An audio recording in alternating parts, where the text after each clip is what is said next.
भोक्तारं यज्ञपक्षं सर्वलोकमहेश्वरं सुहृदं सर्वभूतानां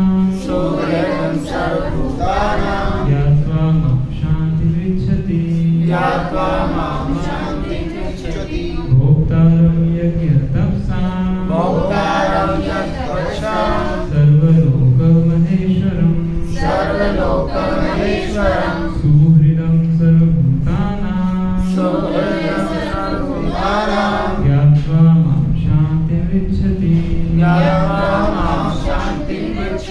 भोक्तारं यज्ञतपसां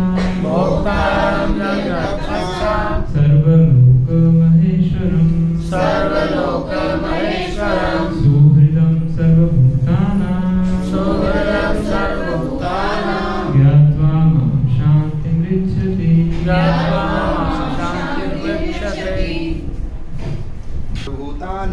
सुहृदं सर्वभूतानां ज्ञात्वा मां शान्तिमिच्छति ज्ञात्वा मां शान्तिम् इच्छति भोक्तारं यज्ञपक्षं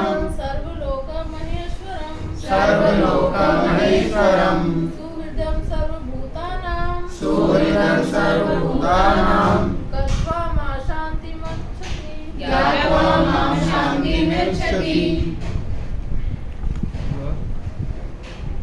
महेश्वरं सर्वलोकमहेश्वरं सुहृदं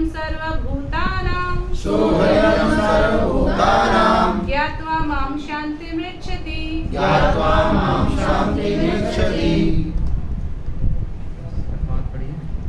मुझे समस्त यज्ञों तथा तपस्याओं का परम भोक्ता सरल लोकों तथा देवताओं को परमेश्वर एवं समस्त जीवों का उपकारी और हितैषी जानकर मेरे भावना मृत से पूर्ण पुरुष भौतिक दुखों से शांति लाभ प्राप्त करता है।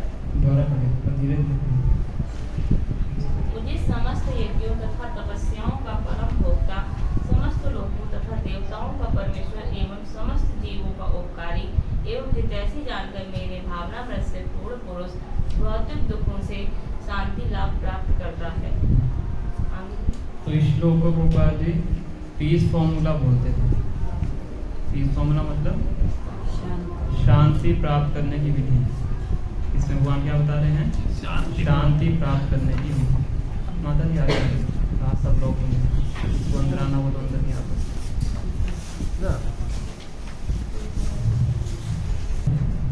तो तीन चीजें यहाँ पे बता रहे हैं भगवान कि जो ये तीन चीजें जानता है तो वो शांति प्राप्त कर सकता है ना। पहली चीज क्या है? भोक्तारम यज्ञ तपस्या, कि सभी प्रकार के यज्ञ और तपस्याओं का भोक्ता मैं हूँ, है ना। सभी यज्ञों का और तपस्याओं का भोक्ता मैं हूँ।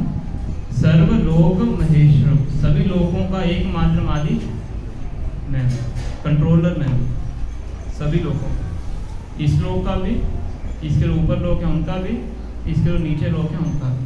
उनके मालिक कौन है? भगवान है। सुहृदम सर्वभूतानां, जितनी भी जीवात्माएं हैं उनका सुहृद कौन है? कौन है सुहृद?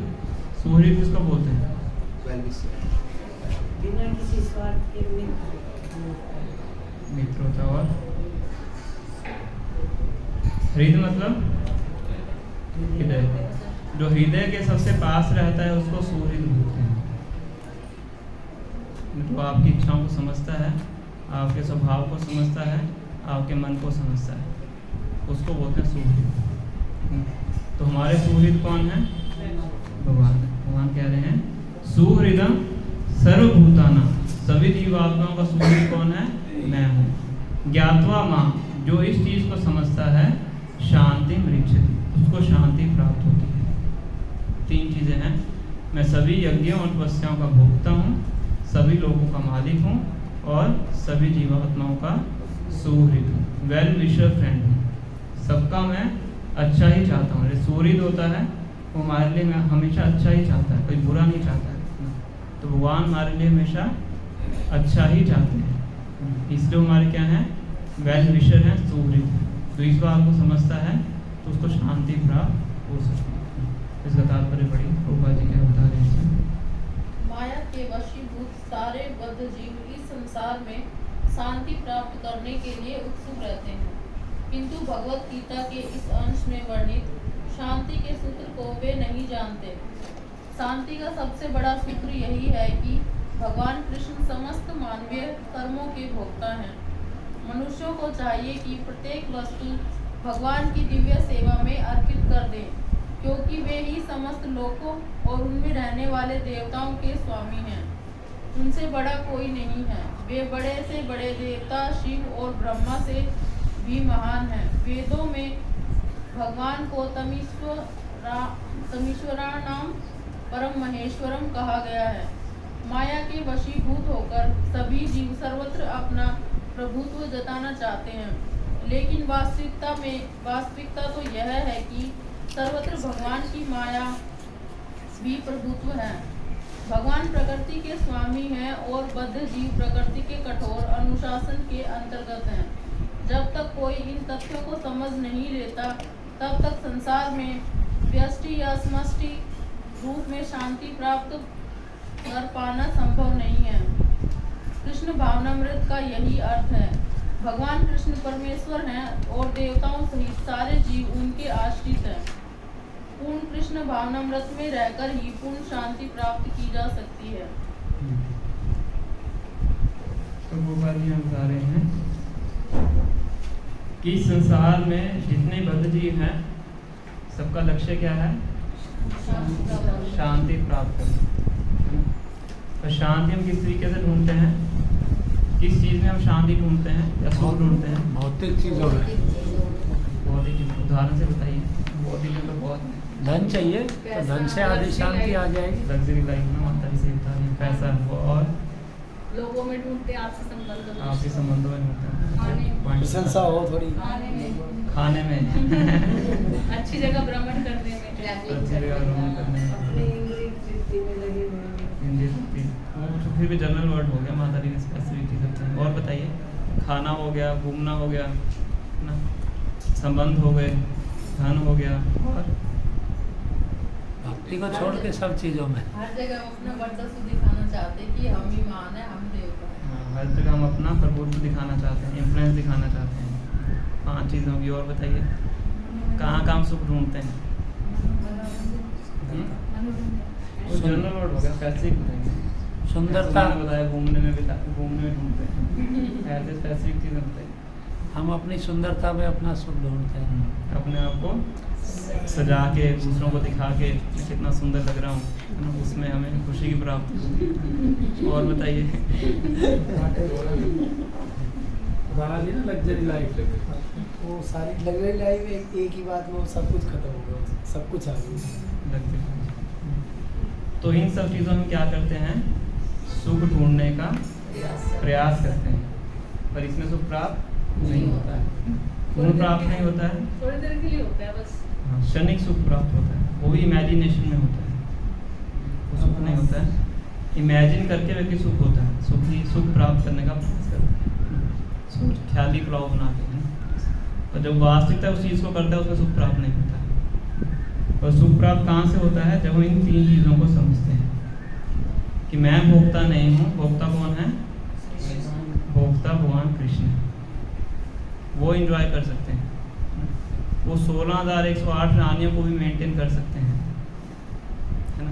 हमारे लिए एक को मेंटेन करना दुष्कर हो जाता है ना। भगवान क्या कर सकते हैं? 16,108 रानियों। भगवान अपना 16,108 रूपों में विस्तार कर देते थे।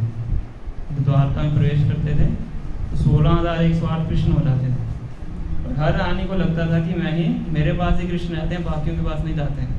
अच्छा, मैं महत्वपूर्ण रानी हूँ, ये मेरे पास ही रहते हैं, किसी और के पास नहीं जाते। तो 16,108 ऐसी सोचती थी, क्योंकि हर किसी के पास भगवान होते थे ना। तो हम कर सकते हैं ऐसा? नहीं। और 16,108 रानियों के लिए 16,108 महल थे। तो महल कहाँ पे थे? समुद्र के बीच में ना। ऐसे जल महल है ना जयपुर में, वो तो छोटे से पॉन्ड के अंदर है। हाँ, ये तो समुद्र के अंदर है द्वारका नगरी, है ना। तो थोड़ा सा ऐश्वर्य भगवान ने अपना दिखाया, है ना। गोवर्धन को उठाया छोटी उंगली के ऊपर, है ना। तो ऐसे भगवान ने बड़े ऐश्वर्य भगवान ने ताकत दिखाई भगवान। तो भगवान क्या है, हर चीज़ के भोक्ता है, क्योंकि उनके अंदर वो क्षमता है, उनके अंदर वो गुण भी हैं कि उस ऐश्वर्य को वो भोग सकते हैं, क्योंकि भगवान के अंदर इंद्रिय तृप्ति नहीं है हमारी तरह। हम भोगते हैं तो उसका हम गलत प्रभाव उठाते हैं, हमारे अंदर अहंकार में वृद्धि हो जाती है, हमारी इंद्रिय तृप्ति करने की वासनाएं बढ़ जाती हैं, पर भगवान के अंदर ऐसा नहीं होता।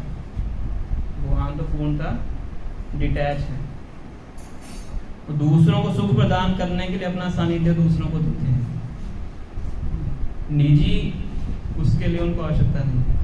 जैसे भगवान राम आते हैं, तो भगवान राम आते हैं मर्यादा पुरुषोत्तम के रूप में, तो उसमें वो कहते हैं कि मैं एक ही पत्नी धारण करूँगा, तो शूर्पणखा आती है उसको भगा देते हैं, और भी अन्य प्रस्ताव लेके आते हैं उनको कह देते हैं कि नहीं।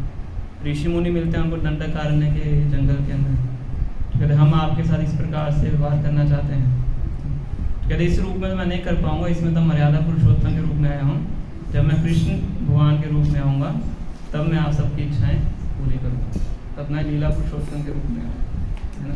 तो ये जितने भी ऋषि मुनि थे दंडकारण्य फॉरेस्ट, वो सब गोपियाँ बन के आते हैं। ये एक बार डिटेल में बताओ, मुझे पता है इसका सुना है बट पूरी डिटेल कहाँ है ये? तो जब भगवान जंगल में जाते हैं वनवास के समय पे, तो बहुत से ऋषि मुनि भगवान की सुंदरता को देख के आकृष्ट हो जाते हैं कि भगवान और जीव का जो संबंध है वो आत्मा का संबंध है, शरीर का संबंध नहीं है, शरीर होने से फर्क नहीं पड़ता है ना। तो भगवान की जो सेवा है मुख्य 5 प्रकार के रसों में की जाती है। शांत रस है, दास्य रस है, साख्य रस, वात्सल्य रस और माधुर्य रस। पता है 5 रस? नहीं पता। शांत रस मतलब शांत भाव में, जो पेड़ पौधे होते हैं तो शांत भाव में भगवान की सेवा करते हैं, उनको फल देते हैं। वात्सल्य रस पेरेंट्स के रूप में, दास्य रस मतलब दास बन के, साख्य रस सखा बन के, भगवान के सखा जो होते हैं। वात्सल्य रस भगवान के माता पिता बन के, और माधुर्य रस भगवान के प्रेमी बन के, कॉन्जुगल लव उसको बोला जाता है। तो 5 प्रकार के रसों में भगवान की सेवा होती है, भक्ति इस प्रकार से भगवान की सेवा करते हैं। तो ऋषि मुनि थे, उनके अंदर इच्छा आ गई कि हम माधुर्य रस में भगवान की सेवा करना चाहते हैं। तो भगवान कहते कि अभी तो संभव नहीं है, मैं तो भी मर्यादा पुरुषोत्तम के रूप में हूँ, एक पत्नी से ज़्यादा मैं स्वीकार नहीं कर सकता, तो मैं नेक्स्ट टाइम आऊँगा द्वापर युग में आऊँगा, तब मैं आपकी शिक्षा को पूरा करूँ। तो ये ऋषि मुनि थे, ये गोपियाँ बन के ब्रज के अंदर पैदा होते हैं, मुनिचारी गोपियों के अंदर भी काफ़ी कैटेगरीज होती हैं, उनमें से एक कैटेगरी है मतलब भगवान ही सभी यज्ञों के और तपस्याओं के भोक्ता हैं।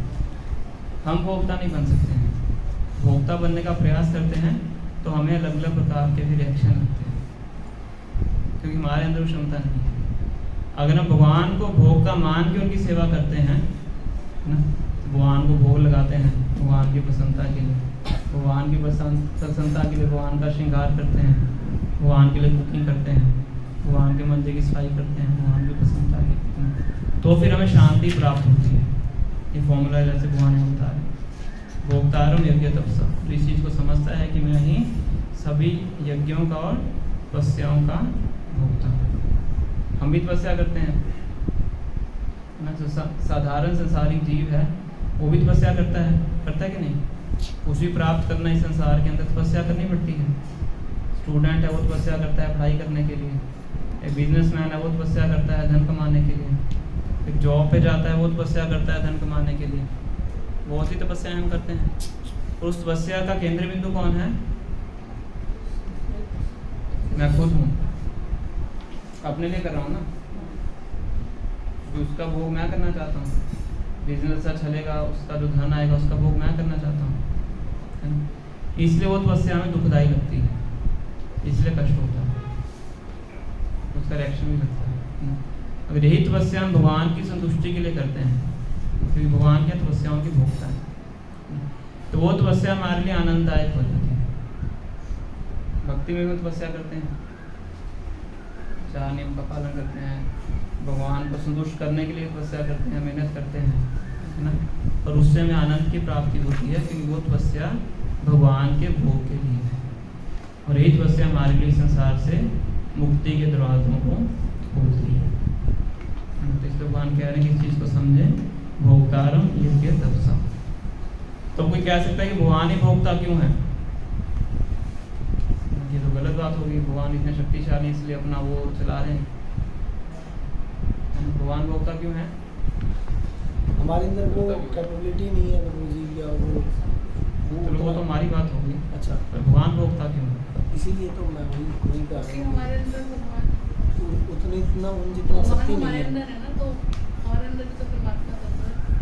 उस दृष्टि से हम कह सकते हैं। उसका उत्तर भगवान अगले लाइन में देते हैं, सर्वलोक महेश्वर, सभी लोगों का जो एकमात्र ईश्वर है, कंट्रोलर है, प्रोपराइटर है, वो कौन है? वो भगवान है। हम मालिक नहीं है ना, हम किराएदार भी नहीं है ना, किराया देने की क्षमता भी नहीं हमारे पास। हम क्या है? भगवान की कृपा के ऊपर आश्रित है ना। लैंडलॉर्ड होता है ना, तो वही उस घर का भोगता है, घर उसको बिलोंग करता है। हम किराए देके कुछ समय के लिए वहाँ पे रहते हैं, है ना। तो जितने भी लोग हैं ऊपर से लेकर नीचे तक, उसके मालिक कौन है? भगवान कृष्ण है ना। 14 लोग बताए जाते हैं ब्रह्मांड के अंदर। 7 लोग ऊपर हैं, एक ये पृथ्वी है बीच में, उसके नीचे पाताल लोग आते हैं। ऊपर स्वर्गीय लोग हैं, नीचे पाताल के लोग हैं, और बीच में भूलोक है, पृथ्वी है ना। तो इन सबके मालिक, एकमात्र मालिक कौन है? स्वयं भगवान श्री कृष्ण। इसलिए उनकी मर्जी के बिना कोई भी कार्य नहीं होता। कहते हैं भगवान की मर्जी के बिना पत्ता भी झूलता नहीं है। भगवान की इच्छा होगी तभी झूलेगा। भगवान की इच्छा से ही हवा बहती है, ये भागवतों में श्लोक आता है। भगवान के डर से हवा बहती है, भगवान के डर से सूर्य उगता है, भगवान के डर से चंद्रमा उगता है, भगवान के डर से नदियों में पानी बहता है। सब भगवान की इच्छा से होता है। इसलिए भगवान ही क्या है? सबके मालिक हैं, ईश्वर हैं, इसलिए वही उन सबके भोगता है। सब चीज़ें उन्हीं को बिलोंग करती हैं, हमें बिलोंग नहीं करता। तो कुछ समय के लिए उसको इस्तेमाल करते हैं, वही भगवान की अनुमति है। तो भगवान की अनुमति नहीं है तो हम इस्तेमाल करने के लायक नहीं हैं। हमारी इंद्रियों में जो शक्ति है वही भगवान के द्वारा दी जाती है। जैसे एक रेसलर थे, बहुत महान रेसलर थे, तो एक बार बहुत बड़ा उन्होंने कुछ चैंपियनशिप वगैरह जीत लिया, तो इतने भाव में आगे जोर जोर से चिल्लाने लगे, I am God, I am God, मैं भगवान हूँ, मैं भगवान हूँ। रेसलर थे, इतना शक्ति है मेरे अंदर, मैं कौन हूँ? भगवान हूँ। उससे कुछ समय बाद उनको पार्किंसन डिजीज हो जाती है, तो एक कप भी उठा नहीं पाते हैं, उसके लिए उनको नौकर रखना पड़ता है चाय पिलाने। समझ है? क्योंकि हम भगवान नहीं हैं। हमारी इंद्रियों में जो शक्ति है वो भगवान के द्वारा ही आती है। भगवान ने अगर छीन ली तो ये हाथ आप यहाँ से यहाँ भी नहीं ले जा सकते। बिल्कुल। भगवान कहता है बलम बलवताम चाह, बलशाली व्यक्ति का बल मैं हूँ। बुद्धिर बुद्धिमताम अस्मि, बुद्धिमान व्यक्ति की बुद्धि मैं हूँ। किसी के अंदर बहुत तेज बुद्धि है तो मतलब भगवान के द्वारा दी गई है, इसको समझना चाहिए। कोई बहुत बलशाली है, वो उसका जो बल है भगवान के द्वारा। तो इसलिए विनम्र होना चाहिए और भगवान की जो उपस्थिति है और भगवान का जो ट्रुथ है उसको समझना चाहिए। इसलिए भगवान ने हमका भोक्तारम यज्ञतपसाम सर्वलोक महेश्वर। और इसके साथ साथ इतने शक्तिशाली हैं, सभी चीज़ों के भोक्ता हैं। इसके साथ साथ भगवान क्या हैं? सुहृदम सर्वभूतान, सभी जीवात्माओं के सुहृद हैं, वेल विशर हैं। भगवान जी कहते थे गॉड इज ऑल गुड। भगवान क्या है? All good. क्या बोलेंगे इसको? God is all good. क्या बोलेंगे हिंदी में? हमेशा अच्छे हैं, है ना। इसलिए हमेशा हर किसी का अच्छा ही करते हैं।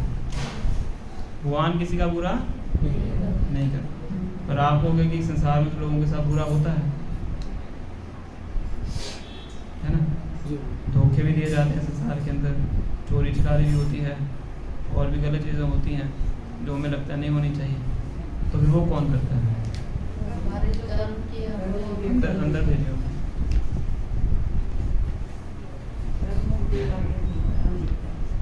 हम्म? हमारे कर्मों को कर्म फल होकर वो करके हमें शुद्ध करते हैं। तो अगर हमारे जीवन में कुछ ऐसा गलत होता है तो वो समझना चाहिए कि हमारे ही द्वारा किए गए कर्म है, जिसका नतीजा हमें भगवान की इच्छा के अनुसार और प्रकृति के द्वारा प्राप्त होता है। चाहे वो अच्छे कर्म हो चाहे बुरे कर्म हो, होता है मतलब भगवान की मर्जी से। भगवान की अनुमति से होता है, करती है वो प्रकृति। जैसे जज होता है, जज कोर्ट के अंदर, तो वो देश के नियम के अनुसार सजा सुनाता है या रिवॉर्ड देता है, उसका उसमें कुछ निजी संबंध नहीं है ना। वो अपना कॉन्स्टिट्यूशन पढ़ेगा, इसने ये जुर्म किया है तो उसको ये सजा देंगे इस धारा के तहत, इसने नहीं किया है तो इस धारा के तहत इसको ये रिपोर्ट देंगे। तो नियम कानून के अनुसार कार्य कर रहा है। ओके, जज की पोजीशन में बैठा है, वो तो पोजीशन में बैठा भी। तो ऐसे भगवान क्या कहते हैं, उपद्रष्टा च अनुमंता च भर्ता भोक्ता महेश्वर परमात्मा इति च अभियुक्तो देहे अस्मिन् पुरुषार्थ। भगवान क्या उपद्रष्टा, ऊपर से सब कुछ देखने वाले हैं, गवाही देने वाले, इसको सब पता होता है। उपद्रष्टा ऊपर से देखने वाले, अनुमंता अनुमति देने वाले, भर्ता सबका पालन करने वाला, भोक्ता या से यहाँ भी शब्द आया, महेश्वर सभी चीज़ों के ईश्वर, दोनों शब्द यहाँ पे आए, महेश्वर शब्द भी आया, भोक्ता भी आया। तो इस प्रकार से भगवान है। तो अच्छा कार्य करोगे आप, उसका अच्छा फल मिल जाएगा। वो भगवान स्वयं नहीं देंगे, प्रकृति देगी, भगवान बस अनुमति देगी। बुरा कार्य किया है तो पाप लगेगा, गलत मिलेगा, वो भी कौन देगा, प्रकृति देगी, भगवान की अनुमति से। और अगर हम भगवान की शरण ग्रहण कर लेते हैं कि अब तो मैं आपकी शरण में आ गया हूँ, फिर भगवान प्रकृति को सोच समझ कर अनुमति देंगे, क्योंकि अब क्या हो गया, रिलेशनशिप पर्सनल हो गया। समझ है, पहले रिलेशनशिप कौन सा था, न्यूट्रलिटी वाला, जज को कैदी से कोई लेना देना नहीं है, वो नियम कानून के अनुसार उसको सजा देगा, जो भी करना है करेगा। पर जब आप जज की सेवा में लगे हैं, तो भौतिक उदाहरण से समझा रहा हूँ मैं, है ना, भगवान की सेवा में लग चुके हैं, उनको शरणागत हो चुके हैं कि मेरे अंदर ही पाप पुण्य को झेलने की क्षमता नहीं है, मैं आपको शरणागत होता हूँ, आपकी भक्ति करता हूँ, यहाँ से छुटकारा प्राप्त करना चाहता हूँ। फिर भगवान प्रकृति को अनुमति देते हैं कि इसके साथ क्या कार्य करें। उसकी फाइल प्रकृति के हाथ में नहीं जाती, उसकी फाइल भगवान के हाथ में डायरेक्ट। उसको कष्ट भी देंगे तो भगवान देंगे, है ना, उसको सुख भी देंगे तो भगवान स्वयं देंगे। कष्ट भी देंगे तो इस उद्देश्य से देंगे कि इस कष्ट से इसका शुद्धिकरण हो सके, तो थोड़ी बहुत आसक्ति इसकी बचिया संसार में दूर हो जाए। सुख भी देंगे तो इसलिए देंगे ताकि सुख का इस्तेमाल करके वो भक्ति में और आगे बढ़ सके, अल्टीमेटली उसका भला हो, इस संसार से निकल के मेरे धाम को वापस आ जाए। तो किनके साथ करते हैं, वो अपने जो उनकी सेवा में लगे। जो नहीं है उनका भी प्रकृति के नियमों के अनुसार इस तरह से काम चलता है ना। तो इसको भी भक्त लोग एक एनेक्डोट के रूप में प्रस्तुत करते हैं कि तू अपने काम में, भगवान कहते हैं मैं अपने धाम में, तू मेरे काम में, मैं तेरे काम में। नहीं, मजाक नहीं करता, तू मेरे काम में आएगा तो मैं भी तेरे काम में, तू अपने काम में, मैं अपने धाम में। तो अपने काम में लिखता, मैं अपने काम में लिखूँ, फिर जो प्रकृति के नियम है उसके अनुसार तुम्हें जो पाप पुण्य है वो प्राप्त हो। पर अल्टीमेटली भगवान क्या है, सुहृदम सर्वभूतानां, सभी जीवात्माओं के सुहृद, उनका भला चाहते हैं, इसलिए बार बार यहाँ पे आके अवतार लेते हैं, है ना। अगर देश का प्रधानमंत्री है, उसको किसी गटर में जाने की क्या आवश्यकता है ना, आवश्यकता है गटर में जाके सफाई करने की नहीं, बहुत से नौकरा उनको भेज देगा। तो बहुत जगह गटर के समान है, शास्त्र में बताया गया है, विषय विष्टा गर्त, गर्त मतलब गटर, संसार क्या है, गटर है जिसके अंदर विष्टा है, किसकी, विषय भोग, विषय विष्टा गर्त, इस संसार को बोला जाता है गटर। तो भगवान यहाँ पे फिर भी आते हैं ऐसी जगह में, क्यों आते हैं, हम सबका उद्धार करें, बार बार आते हैं, एक बार नहीं बार बार आते हैं, कितने ही अवतार लेते हैं, है ना। और साथ में अपने भक्तों को भी भेजते हैं कि जाकर इनको प्रचार करो, उनको भक्ति में लगाओ, ताकि उस गटर से निकल के मेरे धाम में वापस आ सके। तो इसलिए भगवान कह रहे हैं सुहृदम सर्वभूतानां, मैं सभी जीवात्माओं का सुहृद हूँ। और अंदर भगवान हमारे साथ रहते हैं परमात्मा के रूप में, और वहाँ से भी उसको इंस्पिरेशन देते हैं भक्ति करने की। अलग अलग तरीके से भगवान हमारी मदद करते हैं, किसी ना किसी तरीके से इसको बात समझ में आ जाती है। और इतने जन्मों से हम भगवान की बात को सुन नहीं रहे हैं, भगवान फिर भी लगे हुए हैं हमारे साथ। इस जन्म में भी सुन पा रहे हैं, बार बार फिर भटक जाते हैं हम समझाने की बात, पर भगवान फिर भी लगे हुए हैं, किसी तरीके से बात सुन रहे, समझ में आ जाए इसको बात, ताकि इस कष्टदायक स्थिति को छोड़ के मेरे पास वापस आए। इसलिए वो क्या है, सुहृदम, सुहृदम सर्वभूतानां। तो इस बात को समझ लेता है, ज्ञात्वा माम, इस बात को समझ लेता है, शांतिम विचक्षते, उसको शांति प्राप्त हो जाती है। शांत हो जाता है कि मैं भोगता नहीं हूँ, तो इसलिए अपने इंद्रिय तृप्ति का कार्य करना बंद कर देता है। इतनी मेहनत जो वो करता था पहले अपने इंद्रिय तृप्ति के लिए, वो सारी मेहनत बंद हो जाती है, इतना टाइम एनर्जी उसकी वैसी सेव हो जाती है। समझ, इससे उसको शांति प्राप्त होती है। भक्ति में आने से पहले तो अनुभव होगा कहाँ कहाँ हमारा मन दौड़ता था, किस किस तरीके के प्रयास हम करते थे सुखी होने के लिए, है ना। भक्ति में आने का तो सारे प्रयास हमारे बंद हो जाते हैं, थोड़ी शांति लगती है व्यक्ति को, है ना, थोड़ा जीवन सुखमय हो गया है, माइंड भी थोड़ा क्लियर हो जाता है, फोकस बढ़ जाता है। जो बुद्धि इतनी दिशाओं में बटी हुई थी वो वहाँ से हट के एक जगह पे केंद्रित हो जाता है। रवि साहब को समझ लेते कि मैं भोगता नहीं हूँ, भगवान भोगता है, तो आदि शांति तो मैं अपने आप ही प्राप्त करूँ। और मैं किसी भी चीज़ का मालिक नहीं हूँ,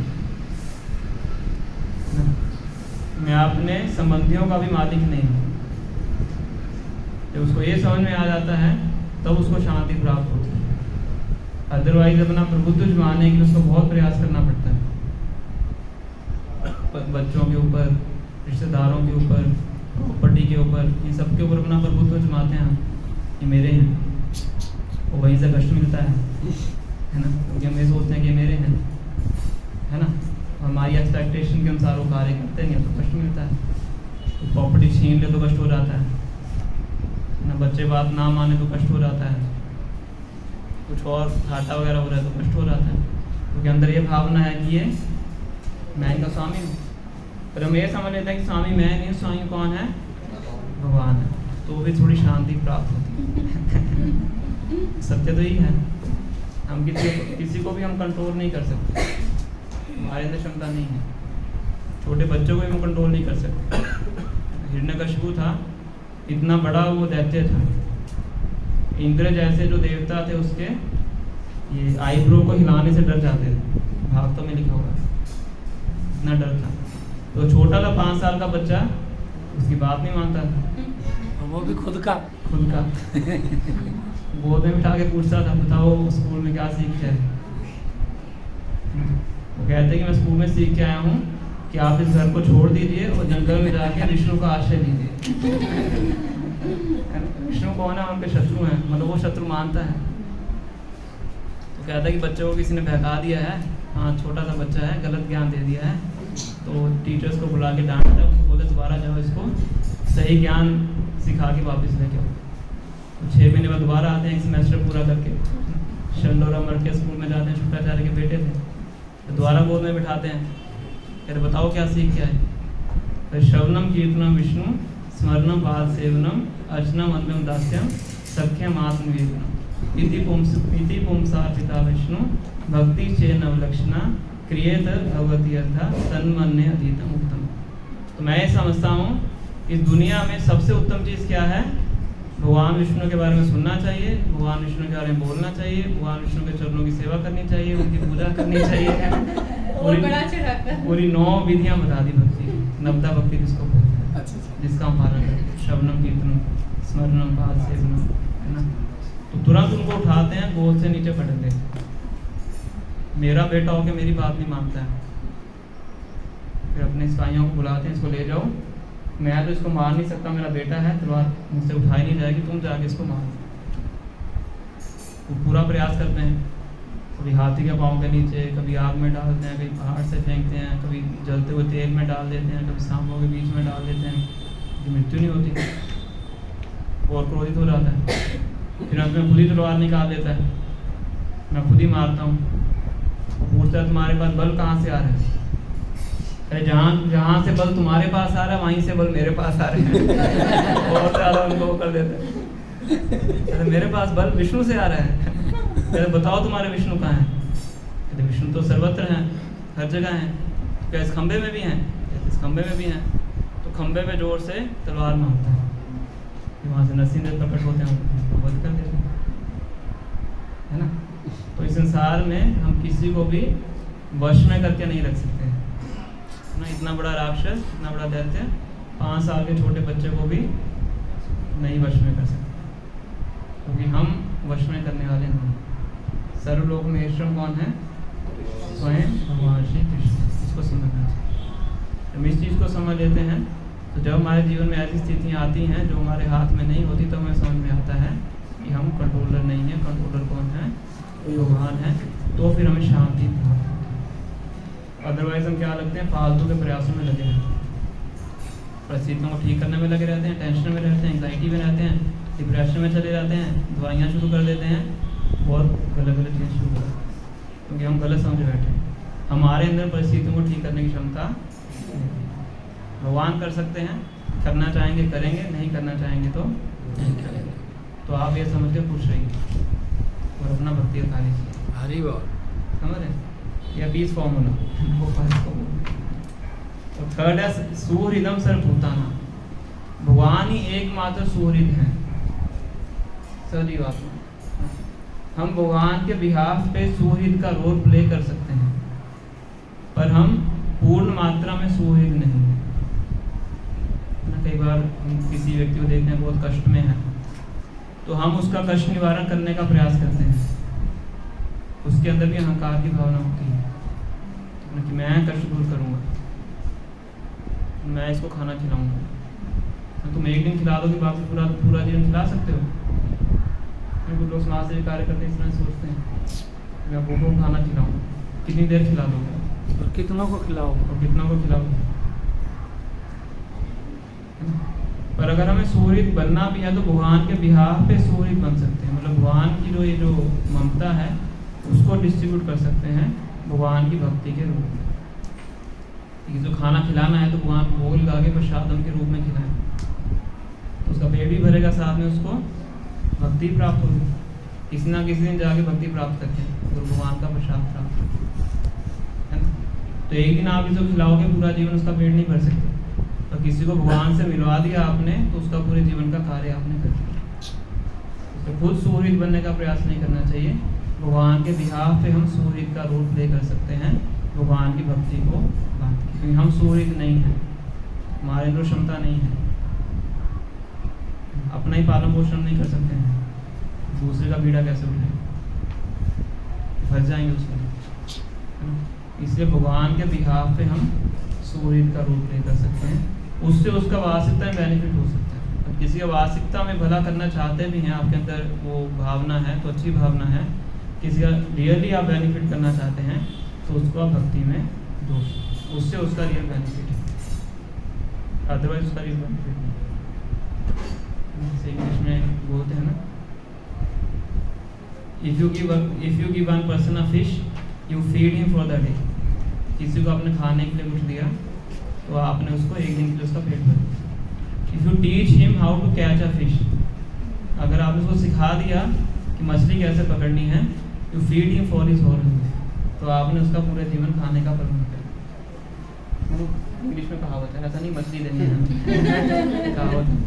इसको मछली दी आपने तो आपने एक बार उसका पेट भर दिया। अगर आप इसको मछली पकड़ना सिखा दिया तो पूरा जीवन आपने उसका पेट भर दिया। तो कौन सी चीज़ उत्तम है?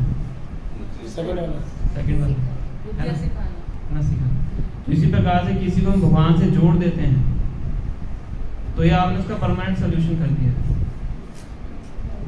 एक दिन में एक टाइम का खाना खिला दिया, उसमें आपने क्या किया? आप नहीं खिलाते तो कोई और खिला देता। जो उसके कर्मों में है वो तो उसको मिलना ही है। आपके हाथों से मिल जाएगा, किसी और के हाथों से मिल जाएगा। भगवान ही पेट भरने वाले हैं, वहाँ तो चींटी को भी देते हैं खाने के लिए, हाथी को। एक हाथी को भी देते हैं, उसको दिन में 100 किलो चाहिए। हाथी कौन सा नौकरी पे जाता है ना? बंदर कौन सा नौकरी पे जाता है? शेर कौन सा नौकरी पे जाता है? उसको खाने को मिल रहा है, कौन है देने वाले? वहाँ दे रहे हैं, तो उनको दे रहे हैं तो आपको नहीं देंगे, या इनको नहीं देंगे तो भूखे हैं, सबको देंगे, किसी ना किसी को माध्यम बना के दे देंगे। पर अगर हम उसको भगवान की भक्ति में छोड़ देते हैं तो ये आपने उसका परमानेंट सोल्यूशन, क्योंकि आपने उसको सूर्य के साथ जोड़ दिया। इसलिए इन 3 चीज़ों को समझना बहुत आवश्यक है कि भगवान ही वास्तविकता में भोगता है, हम भोगता नहीं है। भगवान ही सभी लोगों के मालिक हैं, मालिक नहीं है, और भगवान ही सभी जीवात्माओं के सूर्य हैं। हम भगवान के बिहाफ पे सूर्य का रोल प्ले कर सकते हैं। जो इस चीज़ को समझता है उसको शांति प्राप्त हो सकती है। तो अगर आपको अपने जीवन में शांति चाहिए तो इन 3 चीज़ों को समझिए और इन 3 चीज़ों को अपने जीवन में अप्लाई कीजिए। ये करेंगे तो शांति प्राप्त हो सकती है, अदरवाइज शांति प्राप्त होने वाली। ठीक है, बहुत अच्छा टॉपिक था रोज। तो लास्ट पैराग्राफ पढ़िए। यह 5वां अध्याय कृष्ण भावना पर जिसे सामान्यतया कर्मयोग कहते हैं की व्यावहारिक व्याख्या है। यहाँ पर इस प्रश्न का उत्तर दिया गया है कि कर्मयोग से मुक्ति किस तरह प्राप्त होती है। कृष्ण भावना में कार्य करने का अर्थ है परमेश्वर के रूप में भगवान के पूर्ण ज्ञान के साथ कर्म करना। ऐसा कर्म दिव्य ज्ञान से भिन्न नहीं होता। प्रत्यक्ष कृष्ण भावना भक्ति योग है और ज्ञान योग वह पथ है जिससे भक्ति योग प्राप्त किया जाता है।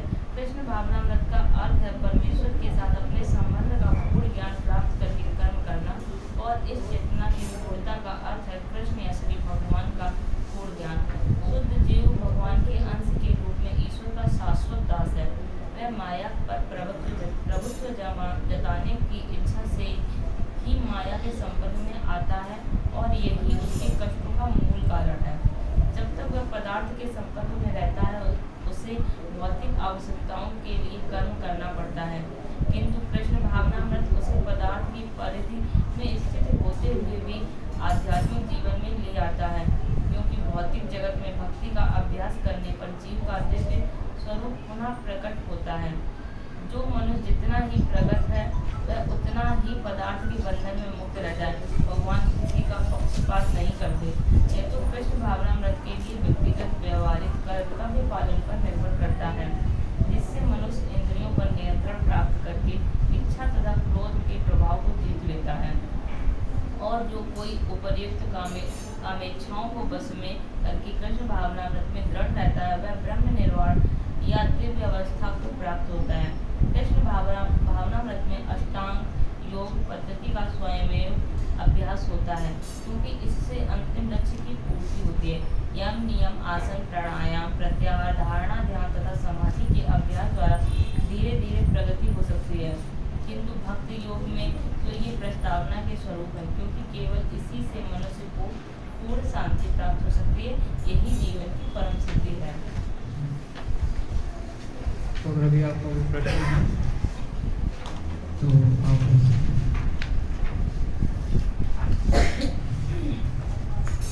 पहले हम इसके बाद जो प्रश्न दिए हुए हैं उनके उत्तर इसमें देंगे, उसके बाद फिर हम आपके प्रश्न अभी 3-4 मिनट के लिए आप इसको पढ़ लीजिए, और इसके बाद जो प्रश्न लिखे हुए हैं नेक्स्ट पेज पे उन प्रश्नों के जो उत्तर हैं आपको इस तरह से। भौतिक चिंताओं से मुक्ति तथा शांति प्राप्त करने के लिए हमें किन 3 चीज़ों को जानने की आवश्यकता होती है? तो आपको हाथ खड़ा करना है। कौन सी 3 चीज़ें हमें जाननी है शांति प्राप्त करने के लिए? हमें ये जानना है कि समस्त लोगों के स्वामी श्री कृष्ण है, हम नहीं हैं। सभी तपस्याओं और योग्यताओं के स्वामी श्री कृष्ण है, हम नहीं हैं। पूर्ण कृष्ण भाव में रहकर ही हम शांति प्राप्त कर सकते वो तो है, कौन सी 3 सब चीज़ें? चीजों को श्री कृष्ण है। सूर्य है, सूर्य कृष्ण है, हम केवल उनको फॉलो करके हम सूर्य बन सकते हैं। कृष्ण सभी जीवात्मा के सूर्य हैं, सभी लोगों के मालिक हैं और सभी यज्ञों और तपस्याओं के भोक्ता हैं। तो इसको समझ के हम शांति प्राप्त कर सकते हैं। जब जनरल वे में भक्ति करके शांति प्राप्त कर सकते हैं, जनरल आंसर। क्यों भगवान कृष्ण हमारी सभी क्रियाओं के भोक्ता हैं? क्यों है भगवान भोक्ता?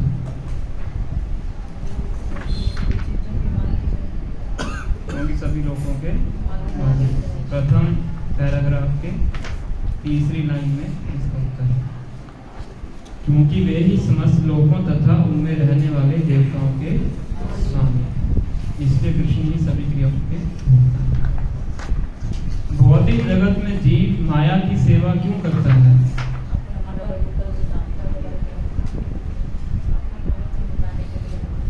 माया के वशीभूत होकर सभी जीव सर्वत्र अपना प्रभुत्व जताना चाहते हैं, लेकिन वास्तविकता तो यह है कि सर्वत्र भगवान की माया का प्रभुत्व है। तो माया के वशीभूत होकर हम हर जगह अपना प्रभुत्व जमाना चाहते हैं, और वास्तविकता ये है कि माया हमें दास बना देती है। क्या होता है जब जीव माया के अधीन होता है? अशांत हो जाता है, दुखी हो जाता है, कष्ट में चला जाता है। कोई माया के चंगुल से कैसे छूट सकता है?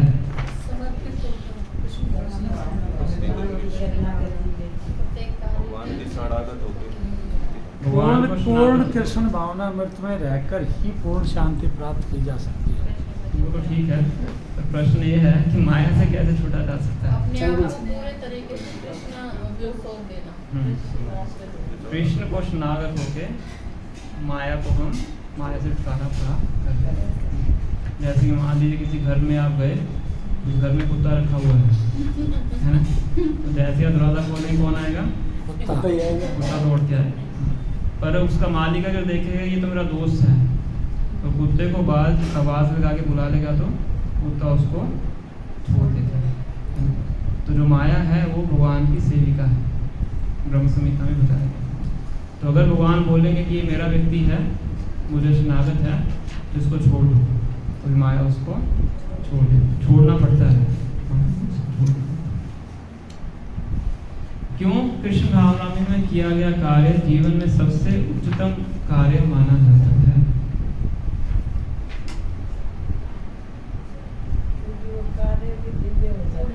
भगवान की सेवा में किया जाए। सभी प्रश्नों का उत्तर शांति शांति शांति। कृष्ण भावनामृत में किया गया कार्य सर्वोत्तम क्यों है? क्यों है सबसे उत्तम कार्य क्यों है? क्योंकि उसमें पाप और पुण्य का जो कर्म फल है उसने भगवान को अर्पित कर दिया।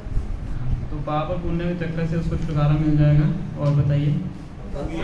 भगवान की सेवा करना है। हाँ, हाँ, ये इसका जो बेनिफिट है वो परमानेंट है, टेम्परेरी बेनिफिट नहीं। और बताइए। क्योंकि हम वो कार्य जो कर रहे हैं ना वो डायरेक्ट प्रभु की सेवा में ही कर रहे हैं, तो उससे हमें शांति मिलेगी, पूर्ण ज्ञान मिलेगा, शांति प्राप्त हो, क्योंकि भगवान की सेवा के लिए। और खुद के लिए नहीं, खुद के लिए नहीं करते, खुद के लिए करेंगे तो फिर चिंता होगी। तो सब आपने जो उत्तर बताए हैं, इसलिए हमें कृष्ण का भावनामृत में ही सारे कार्य हमें करने चाहिए। सुबह से लेकर शाम तक जो भी कार्य करते हैं 24 घंटे, हर कार्य हमारा कृष्ण भावनामृत के अंतर्गत ही होना चाहिए। भगवान नौवें अध्याय में बताते हैं, यद करोषि यद स्नासि यद जुषोषि ददासि यद तपस्यसि कौन्तेय तद पुरुष मदार्पण।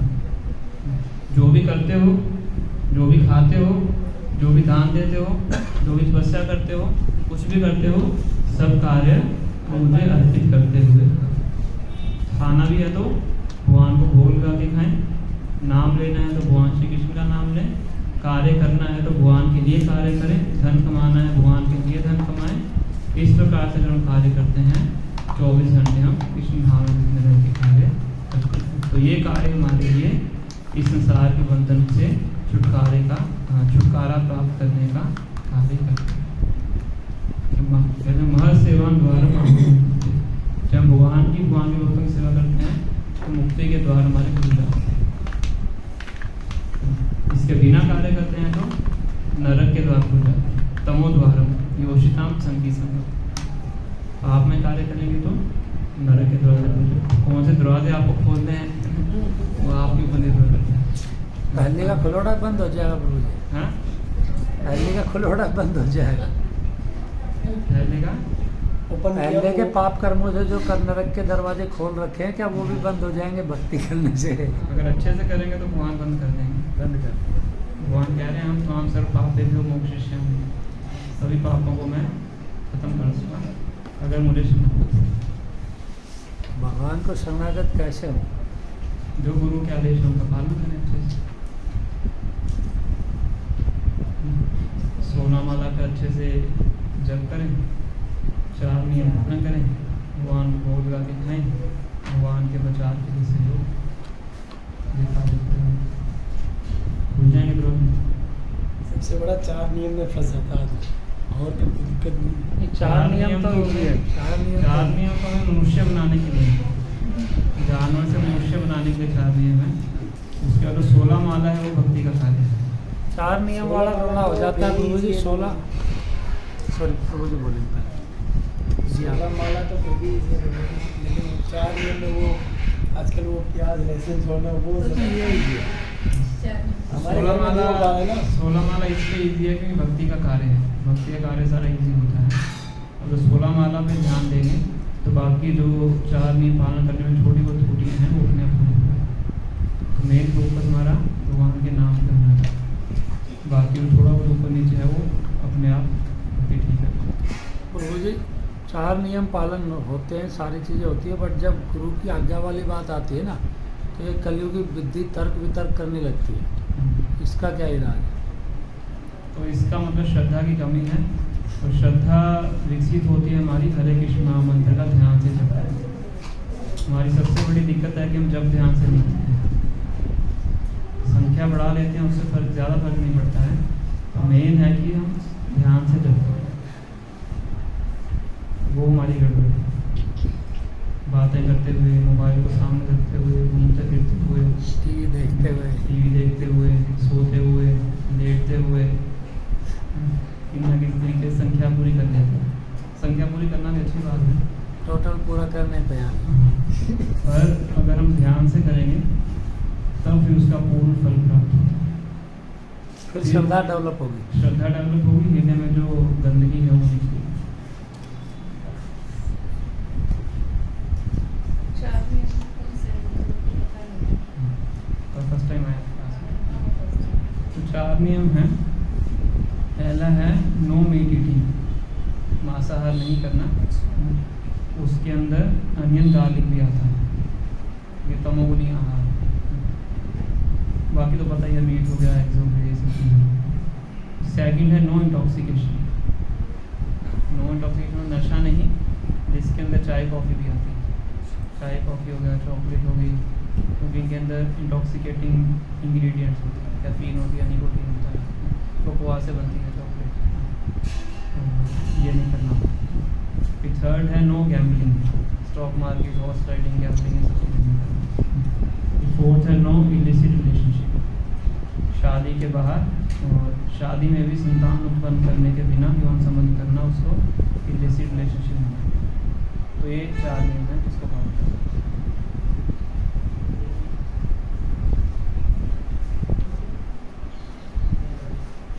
ये चारों चीज़ें हमें पाप में जीवन की तरफ लेके जाती हैं।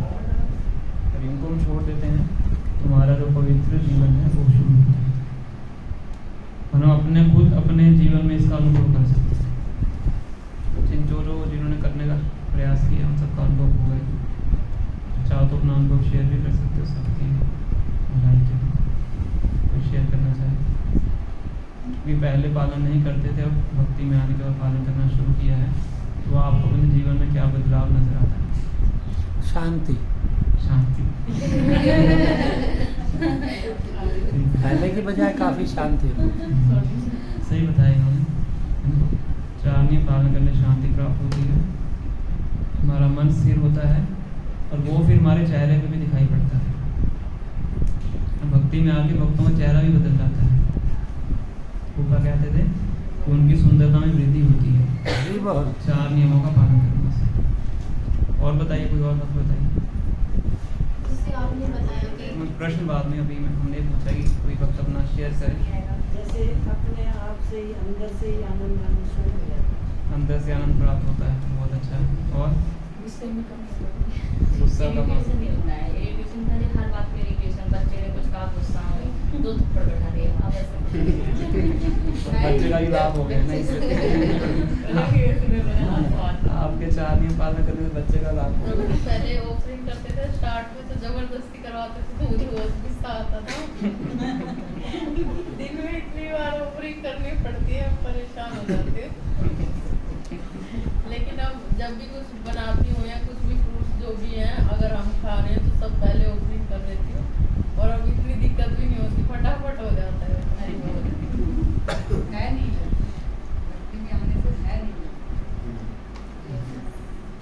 तो बस एक है, वो होगा प्रश्न कराएगा, वो ही चाहेंगे तो ही चलेंगे, नहीं चाहेंगे तो नहीं चलेंगे। सीधा सीधा है, उनकी मर्जी से ये चलना है। टेंशन खत्म हो गई प्रभु जी। क्या होगा क्या नहीं होगा वो टेंशन दूर होगी, जो होगा भगवान की इच्छा से ही होगा। अच्छी बात है, अच्छे अनुभव आ सकते हैं। जो अच्छे से पालन करेगा उतना अच्छे से वो अनुभव कर सकता है।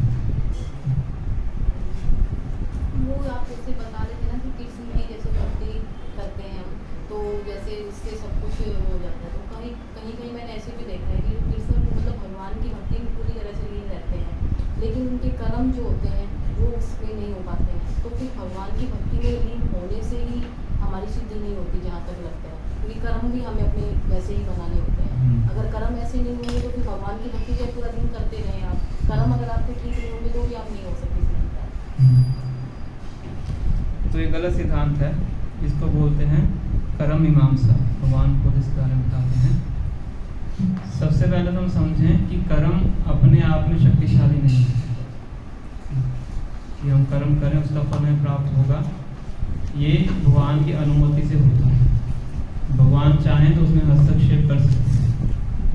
ऐसा नहीं कि हमने कुछ कर्म किया है तो उसका फल देने के लिए भगवान बाध्य हैं, ऐसा नहीं। कर्म तो इस संसार में बहुत से लोग करते हैं।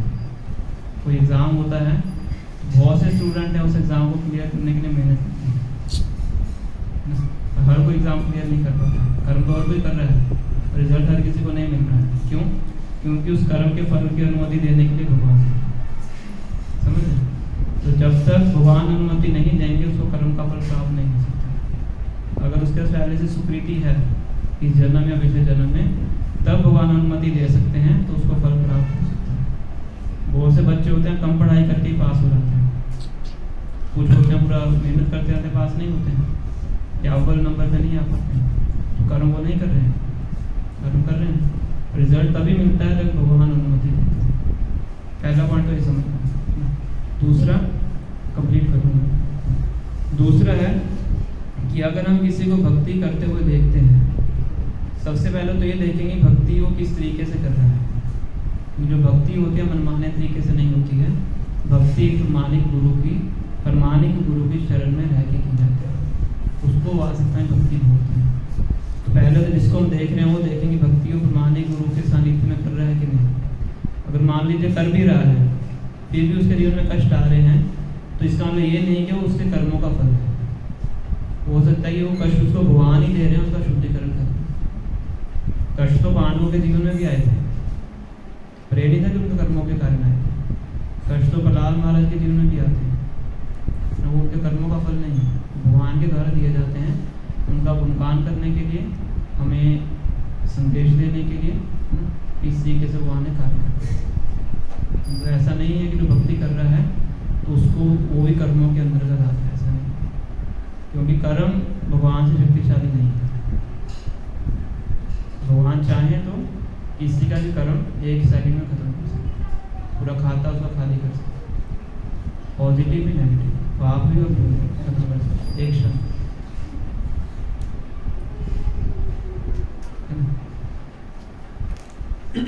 अब बताइए।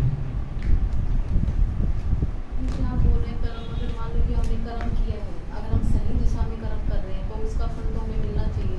तो आप बोल रहे हैं कि अगर जैसे एग्जाम वाले एग्जाम्पल दिया आपने, तो अगर उसने मेहनत की है तो उसको उसका फल क्यों नहीं मिलता? क्योंकि उसके पास उस फल के लिए उसके पास वो नहीं है, पुण्य नहीं है पुराना। मतलब उसके कर्मों का ही फल है ना फिर वो। हाँ, वो उसके अभी फलीभूत नहीं हुआ, नहीं भविष्य में जाके उसको फल मिल सकता है। भविष्य में अभी उसके पास वो नहीं है, बैलेंस नहीं है। ऐसा भी आपके खाते में 100 रुपये है तो 100 रुपये ही निकाल सकते हो। आप जॉब कर रहे हैं तो जब तनख्वाह मिलेगी तो खाते में बैलेंस और बढ़ जाएगा, पर अभी आपके पास 100 रुपये है। जब बैलेंस बढ़ जाएगा तो और निकाल सकते हैं, है ना। तो करंटली आपके पास 100 रुपये हैं तो उतने निकाल सकते, उससे ज़्यादा नहीं निकाल सकते।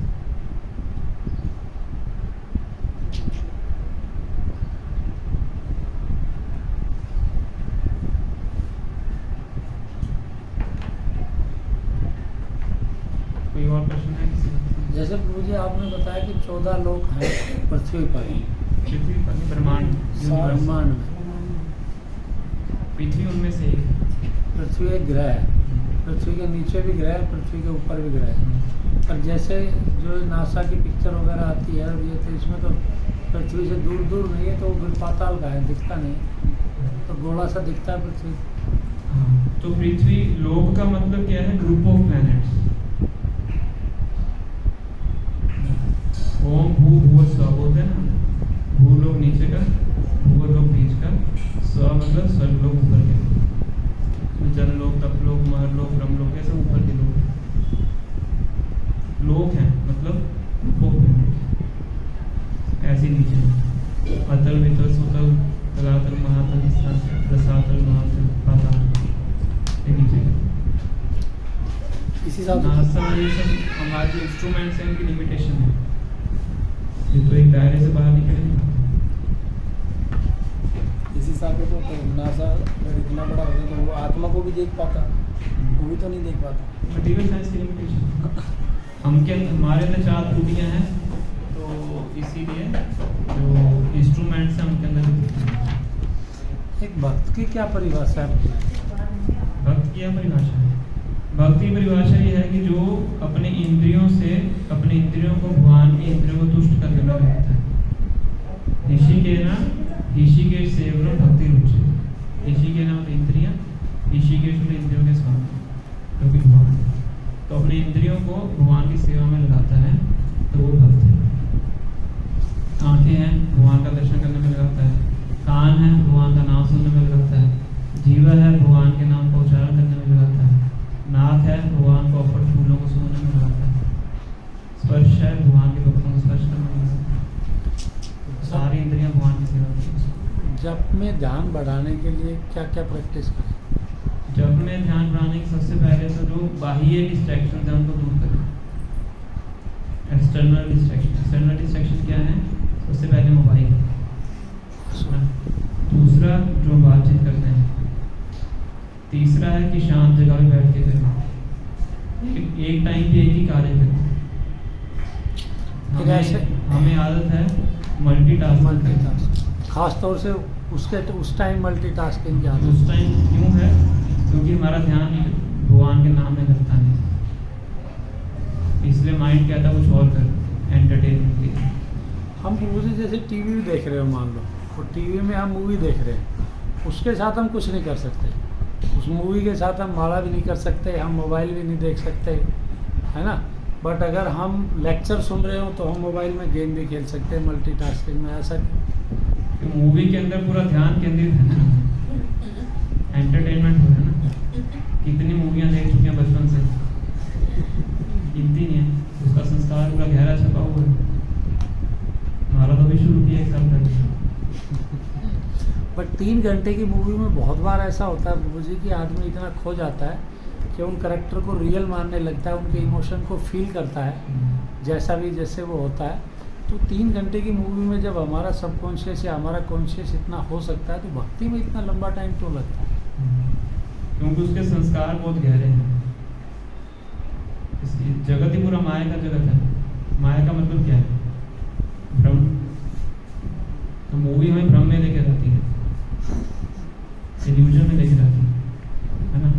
वो तो एक डायरेक्टर के दिमाग की उपज है, पर हम उसको सत्य मान लेते हैं, है ना। इवन के जो धार्मिक धार्मिक सीरियल भी बनते हैं, तो टीवी में देख लेते हैं, कहते हैं कि यही सत्य है, तो टीवी में देखा है। हमारे पहले शिक्षा गुरु तो B.R. चोपड़ा और रामानंद सागर ही है। तो क्योंकि हमें आदत है भ्रमित होने की, है ही माया के वशीभूत है, तो इसलिए माइंड बहुत जल्दी इसको कैप्चर कर रहा है। माइंड ढूंढ रहा है ना एंटरटेनमेंट, और माइंड के अंदर वो प्रोपेंसिटी है अपना प्रभुत्व बनाने की। जब भी हम मूवी देखते हैं अपने आप को हीरो से रिलेट करते हैं, विलन से करते हैं कभी? है ना? करते हैं प्रभु जी, विलेन से भी करते हैं। कोई अलग तरीके का व्यक्ति होगा। डिपेंड करता है विलेन का कैरेक्टर कैसा है। रॉबिन हुड जैसा कैरेक्टर हो तो जो विलेन से जेंट्स भी है वो करते हैं। हीरो से अपना वो करता है, हाँ। जो लेडीज है वो हीरोइन से करती है ना, क्योंकि वो उसमें लीडिंग रोल में है, और वो टेंडेंसी हमारे अंदर है डोडो प्रभुत्व जमाने की। वो प्रभुत्व जमाने वाले रोल में है तो अपने आप को उससे मैच कर लेते हैं। जो हीरोइन होती है तो हम रोना शुरू कर देते हैं, जो अपने आप को हीरोइन समझ रहा है। हाँ, जो ऐसा अपने आप को हीरो समझ रहा है, जो वो रोता है तो हम रोना शुरू कर देते हैं, है ना? तो क्योंकि हमारी जो हृदय के अंदर छुपी हुई टेंडेंसी है वो पूरी हो रही है। तो प्रभु जी हम 3 घंटे की मूवी में इतना खो जाते हैं, तो भक्ति में इतना क्यों नहीं खो पाते हम? क्योंकि भक्ति के अंदर हमारे मिथ्याहंकार को ठेस पहुंचती है। भक्ति के अंदर जो हमारे प्रभुत्व जाने की इच्छा है उसको उसके ऊपर थोड़े पड़ते हैं कि तुम भोक्ता नहीं हो, भोक्ता भगवान है।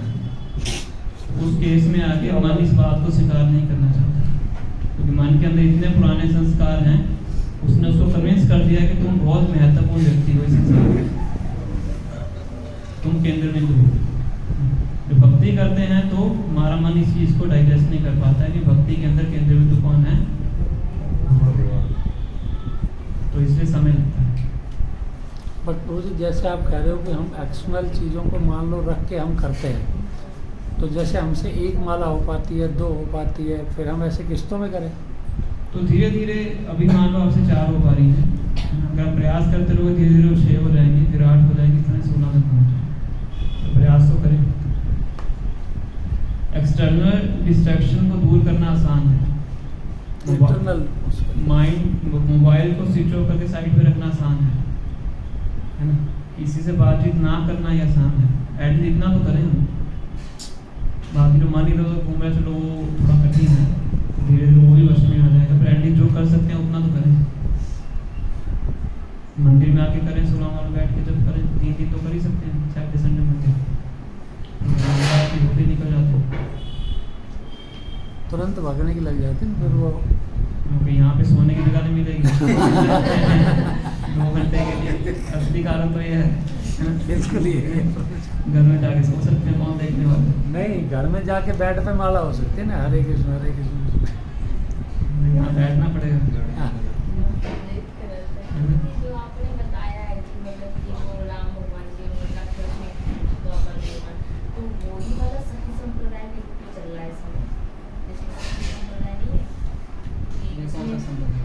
कि उसमें जो पुरुष भी उन्हें को अपने आप को कृष्ण के हाँ कृष्ण को अपने आप को वो सहजियस होते हैं, अपने आप को कृष्ण गोपी वो ऐसे लोग हैं जो कि भ्रमित हैं, इनको बोलते हैं अपसंप्रदाय। तो वो भगवान की भक्ति को वो सस्ता लेना चाहते हैं, है ना? अभी जैसे बोलते हैं कि माला कैसे करें, दिक्कत होती है, तो ये कठिन लगता है, तो इस चीज़ को छोड़ देते हैं। वो कहते हैं कि हम गोपी बन जाएंगे केवल साड़ी पहने, तो माला करने की आवश्यकता नहीं है, 4 नियम पालन करने की आवश्यकता नहीं है, केवल साड़ी पहन लीजिए, उनकी तरह नाचना शुरू कर दीजिए, तो हम कृष्ण की गोपी बनेंगे। तो ये आसान है, लिपस्टिक लगा लीजिए, बिंदी लगा लीजिए, साड़ी पहन लीजिए, लेडीज तरह नाचना शुरू कर दीजिए, तो बन गए गोपी बन गए। ऐसे वृंदावन में बहुत से धोखा देने वाले आपको लोग मिलेंगे, सखी वेखी, चूड़ाधारी, सहजिया, ये सबके अलग अलग नाम। नहीं तो हम गोवर्धन परिक्रमा कर रहे थे तो ऐसे ही ज़्यादा साड़ी पहन के, मुझे बड़ा अजीब सा लगे कौन साड़ी पहन के, आवाज़ पुरुष जैसी है। मुझे एक वक्त में बताया कि सहजिया थोड़ा दूरी बना के रखती है। ये प्रभु जी ये फेमस हुआ था, वो यूपी का एक डीजीपी बना था, उससे काफी फेमस हुआ था। वो अपनी उसमें आते जॉब करने लिपस्टिक लगती है। तो ये अब संप्रदाय है, गलत है, ये भगवान के प्रति अपराध करते हैं। अरे कोई ये कहता है, और ये कौन कोई महात्मा ही होंगे प्रेमानंद करके, वो कहते हैं भगवान का नाम जप करना सबसे बड़ा पुण्य है।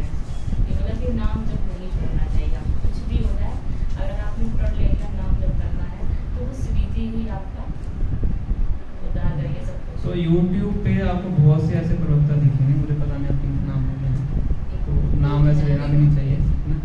तो यूट्यूब पे ऐसे आपको बहुत से मिलेंगे प्रवचन करने वाले, उसमें तो कुछ सही भी होते हैं और गलत भी होते हैं। तो इसलिए हमें बहुत सावधान रहना चाहिए किससे सुनना है किससे नहीं सुनना, अदरवाइज हमारे मन के अंदर भी फिर संशय आ जाता है, हम भी डिविएट हो जाते हैं, जैसे आपने वो प्रश्न पूछा। तो बहुत सावधान है, तो वृंदावन में जाते हैं बहुत सावधानी से जाते हैं। वृंदावन में आपको ऐसे बहुत से अलग अलग तरीके के लोग कॉमेडी भी दिखेंगे आपको, रियलिटी से हम सावधान। शुरुआती अवस्था में जब भी जाते हैं भक्तों के साथ जाते हैं, तो ना बहुत से भक्त हमने देखा है अपने पास से डिविएट हो जाते हैं। तो यहाँ पे तपस्या करवाई जा रही है और वहाँ पे आपको ऐसा रास्ता दिखाएंगे जो आपको बड़ा सरल लगेगा, फिर आपको लगा कि तुम गलत फंस गया इस कौन के अंदर। इतनी मेहनत करवाते हैं, 4 नियम पालन करवाते हैं, पूरा वाला करवाते हैं, इतना सेवा के लिए इतना मेहनत करवाते हैं, बुक्स पढ़ने के लिए बोलते हैं। आज तक मैंने खुद की स्कूल में बुक्स नहीं पढ़ी, तो यहाँ पे बिठा के बुक्स पढ़ाते हैं। तो इतनी मेहनत करने की क्या आवश्यकता है? ये महात्मा तो मुझे कह रहे हैं बस साड़ी डाल लो काम हो गया। तो उनको आसान लगता है। अब जो ज्ञान में उन्नत नहीं है, जो मैच्योर नहीं है, तो वो फिर इन चीज़ों में फंस जाता है। और ऐसे लोग वो ढूंढते हैं, वही ढूंढते हैं कौन मूर्ख व्यक्ति है जो हमारी बात को मान सकता है। फिर ऐसे ही भावुक लोग होते हैं, उनको पकड़ लेते हैं, उनको ऐसे माइंड ऐसे कर देते हैं, भक्ति को। और मुझे वो मूर्ख ना होकर कहीं ना कहीं वो बेचारे कंफ्यूज हो जाते हैं, उनको रास्ता ठीक नहीं मिलता, वो जाते तो भगवान के लिए ही है ना। हाँ, पर उन्होंने सही रिस्पॉन्सिबिलिटी से सही जगह से ज्ञान नहीं पता चलता ना प्रभु जी। तो दुर्भाग्य बोल सकते हो। प्रभु जी मेरा क्वेश्चन है, भाई हम भी पता नहीं कहाँ घूमे, कैसे घूमे। अगर आपकी शुद्ध इच्छा थी इसलिए अल्टीमेटली भगवान ने भेज दिया सही जगह पे। भगवान तुम्हारे हृदय के अंदर है ना, उनको पता है हमारी इच्छा क्या है। इच्छा शुद्ध है तो सही जगह तरीके में भगवान को। गुरु कृष्ण प्रसादे पाए भक्ति कथा, गुरु और कृष्ण की कृपा से भक्ति का जो बीज है वो प्राप्त। कृष्ण की कृपा से गुरु प्राप्त होते हैं और गुरु की कृपा से व्यक्ति भगवान के पास वापस जाते हैं। भगवान परमात्मा रूप में हमारे हृदय में हमको चैत्य गुरु बोला जाता है। चैत्य गुरु मतलब कि जो हमें सही ज्ञान प्रदान करते हैं। टाइम होगा एक लास्ट प्रभु जी, जैसे कि मैंने भी प्रेमानंद स्वामी का ही देखा था मेरा एक बार, कि वो स्पेशली सिर्फ राधा रानी का जप करते हैं वो, और हमेशा राधा रानी का ही सुमरन करते हैं, करवाते हैं जो भी एक्सरसाइज, ठीक है। तो मतलब कि ये एक तरफा नाम ऐसे थोड़ा सा वही, मैं यही क्वेश्चन था कि राधा रानी का सिर्फ नाम क्यों, मतलब श्री कृष्ण का भी नाम होना चाहिए। तो पहली बात तो मुझे पता नहीं कौन से संप्रदाय में आते हैं, मुझे उनका आइडिया नहीं है, पर मैं अपने गौड़िया सिद्धांत के अनुसार बता सकता हूँ। तो जो राधा रानी हैं उनको सबसे ज़्यादा प्रसन्नता तब होती है जब किसी अन्य गोपी को भगवान की सेवा में लगाती है ना। तो जब इस संसार के जो जीवात्माएं हैं भगवान श्री कृष्ण की शरण में जाते हैं तो उससे राधा रानी को सबसे ज़्यादा प्रसन्नता होती है, ना कि उससे कि कोई उनका नाम ले, वो भी ठीक है ना, पर क्योंकि उनका सेंट्रल ऑब्जेक्ट कौन है, कृष्ण है ना। तो राधा रानी को प्रसन्नता कब होगी, जब कोई कृष्ण का नाम ले। कृष्ण को प्रसन्नता कब होगी, जब कोई राधा रानी का नाम ले। क्योंकि अध्यात्म जब में उल्टा है, यहाँ पे उल्टा होता है, जो मेरा नाम लेगा उससे मुझे प्रसन्नता होगी। यहाँ पे केंद्र आध्यात्मिक जगत की साइंस अलग है। राधा रानी प्रसन्न होती हैं जब कोई कृष्ण की सेवा करता है, कृष्ण प्रसन्न होते हैं जब कोई राधा रानी की सेवा करता है। क्योंकि राधा रानी को प्रसन्नता होती है जब कोई कृष्ण की सेवा में नियुक्त होता है, इसलिए जो प्रचार का कार्य है वो राधा रानी की सेवा है। इसलिए जब कोई व्यक्ति प्रचार करता है उससे श्रीमती राधा रानी सबसे ज़्यादा प्रसन्न होती है, क्योंकि वो जीवात्माओं को भगवान श्री कृष्ण से मिला है। इसलिए जो हमारे आचार्य हैं वो कहते हैं कि हम राधा रानी के भक्त हैं। जब हम वृंदावन गए थे तो रुक्मणी प्रभु जी ने जो लेक्चर लिया था वो कम्प्लीटली इसी चीज़ पे बेस्ड था कि हम जो हैं हम राधा रानी के ही भक्त हैं, है ना कि हम कृष्ण जी के भक्त हैं। गौड़ीय वैष्णव जो सिद्धांत है, अच्छा वो कहते हैं हम कृष्ण की पूजा इसलिए करते हैं क्योंकि वो राधा रानी से संबंधित है। ओके। हम भक्त हैं राधा रानी के। क्योंकि राधा रानी की सबसे बड़ी इच्छा है कि सारी जीवात्माएं भगवान की शरण में जाएं, इसीलिए जो प्रचार की सेवा है उससे श्रीमती राधा रानी सबसे ज़्यादा प्रसन्न होती है। इसलिए इस कौन का सबसे मुख्य कार्य है प्रचार करना। प्रभुपाद इसलिए तो गए थे मैंने अपने भजन में लिखते हैं, कृष्ण तब पुण्य ना विभाए, ये पुण्य करीबे जावे, राधा रानी खुशी आवे, ध्रुवा आती बोले तुमता। जब श्रीमती राधा रानी आपसे प्रसन्न होगी तब कृष्ण की कृपा आपको प्राप्त होगी। राधा रानी कब प्रसन्न होगी? जब हम जीवात्मा को भगवान श्री कृष्ण के शरण में लेके आते हैं। तो इसलिए हम हरे कृष्ण नाम का जब करते हैं, इसमें हरे मतलब श्रीमती राधा रानी और कृष्ण मतलब कृष्ण। कृष्ण और राधा रानी को कभी अलग नहीं कर सकते। ये थोड़ा सा अभी तक मेरा क्लियर कभी हो नहीं पाया, हरे मतलब राधा रानी। हाँ, एक लेक्चर में प्रभुपाद जी का भी मैंने सुना हिंदी में, उन्होंने बोला हरे का मतलब तो संबोधन होता है, हरे का मतलब हरा। हरा मतलब श्रीमती राधा रानी का नाम है, हरे मतलब उसको संबोधन करना, ओए करके बुलाते हैं ना किसी का नाम लेकर नाम। तो हरे मतलब श्रीमती राधा रानी को संबोधित करके बुलाते। जैसे कृष्ण और कृष्णा, कृष्णा मतलब उनको संबोधन करते, राम उनको संबोधन करते। राम शब्द होता है, कृष्ण शब्द होता है, तो रामा कृष्णा मतलब संबोधन का एड्रेस करने के लिए। जैसे हरा श्रीमती राधा रानी का नाम है, संबोधन करने के लिए हरे होता है। तो अगर संबोधन करना है पुरुष तो जब हम जप करते हैं तो हमें हरे कृष्णा बोलना चाहिए, हरे कृष्ण बोलना चाहिए। कृष्णा बोलते हरे कृष्णा हरे कृष्णा हरे कृष्णा कृष्णा, ना कि हरे कृष्ण हरे कृष्ण। हालांकि वो भी ठीक है कि भगवान हमारे भाव को समझते हैं, पर जो करेक्ट प्रोनाउंसिएशन है वो कृष्णा है। कृष्णा पूरा आ नहीं, कृष्ण कृष्ण कृष्ण। और मेरा दांत टूटा राम। पड़ा तो हवा निकला। हरे राम या हरे राम बोलते हैं। हरे राम हरे राम हरे राम राम राम हरे हरे। हरे कृष्णा कृष्णा कृष्णा हरे हरे, हरे राम राम राम हरे हरे। ये सही। इसे वो बोलते हैं 32 सिलेबल्स हैं, कृष्ण और नाम, रा और मा। हरे कृष्णा कृष्णा कृष्णा हरे हरे, हरे रामा राम राम हरे हरे। ऐसे ही। करेक्ट करना पड़ेगा। तो हरे शब्द है श्रीमती राधा रानी का, ये बहुत विशेष नाम है, साधारण नाम नहीं है। ये थोड़ी टेक्निकलिटीज हैं, वो भी समझ में नहीं आएंगी बाद में। हमारी वो क्लास में यही समझाने वाले हो आप, अपनी क्लास में जो नई शुरू कर रहे हो। वो अलग चीज है, वो कल बताएंगे। कल है वो। कल से शुरू है। काफी वक्त तो मैसेज नहीं पढ़ा मुझे लगता है। क्लियर मैंने नहीं पढ़ा था, मुझे कृष्ण जी ने बताया, बोला यो के कोर्स शुरू हो रहा हूँ। मैं भाई देखूँ के कोर्स शुरू हो रहा है। इसकी एलिजिबिलिटी है जो 16 माह का करते हैं, हाँ वो वही आप ही लोगों तो को मैंने नाम लिखा हुआ है, मेरे जैसे जिन्होंने मैसेज नहीं देखा उनको कॉल करके बुलाना पड़ेगा। मैसेज पढ़ते हैं नोटिस, इतनी मेहनत करके मैसेज फ्रेम करना पड़ता है। इतना बड़ा मैसेज लिखना पड़ता है, 4-5 नहीं रिप्लाई किया, फिर बाद में कहेंगे कि हमें बताया नहीं आपने। कॉलिंग मैसेज कर दो। कॉल करो। ठीक है, हम इस वक्त करेंगे। ठीक है। श्री श्री राधा भगवान की जय। श्री श्री कृष्ण भगवान की जय। श्री श्री रघुनाथ भगवान की जय। श्री गोविंद की जय। जय श्री प्रभुपाद की जय। गौर प्रेमानंदे हरि बोल। 19, 20, 21 को हमारी जयपुर की यात्रा है, वो भी मैसेज पढ़ लीजिएगा। मुझे जल्दी से जल्दी बताने का प्रयास कीजिए क्योंकि हमें काफ़ी चीज़ें वहाँ पे बुकिंग करनी है। मैसेज आ गया, वैसे मैं तो यहाँ नहीं देखा, तो आपको पता ही है, तो देख नहीं गए थे। श्री प्रभुपाद की जय।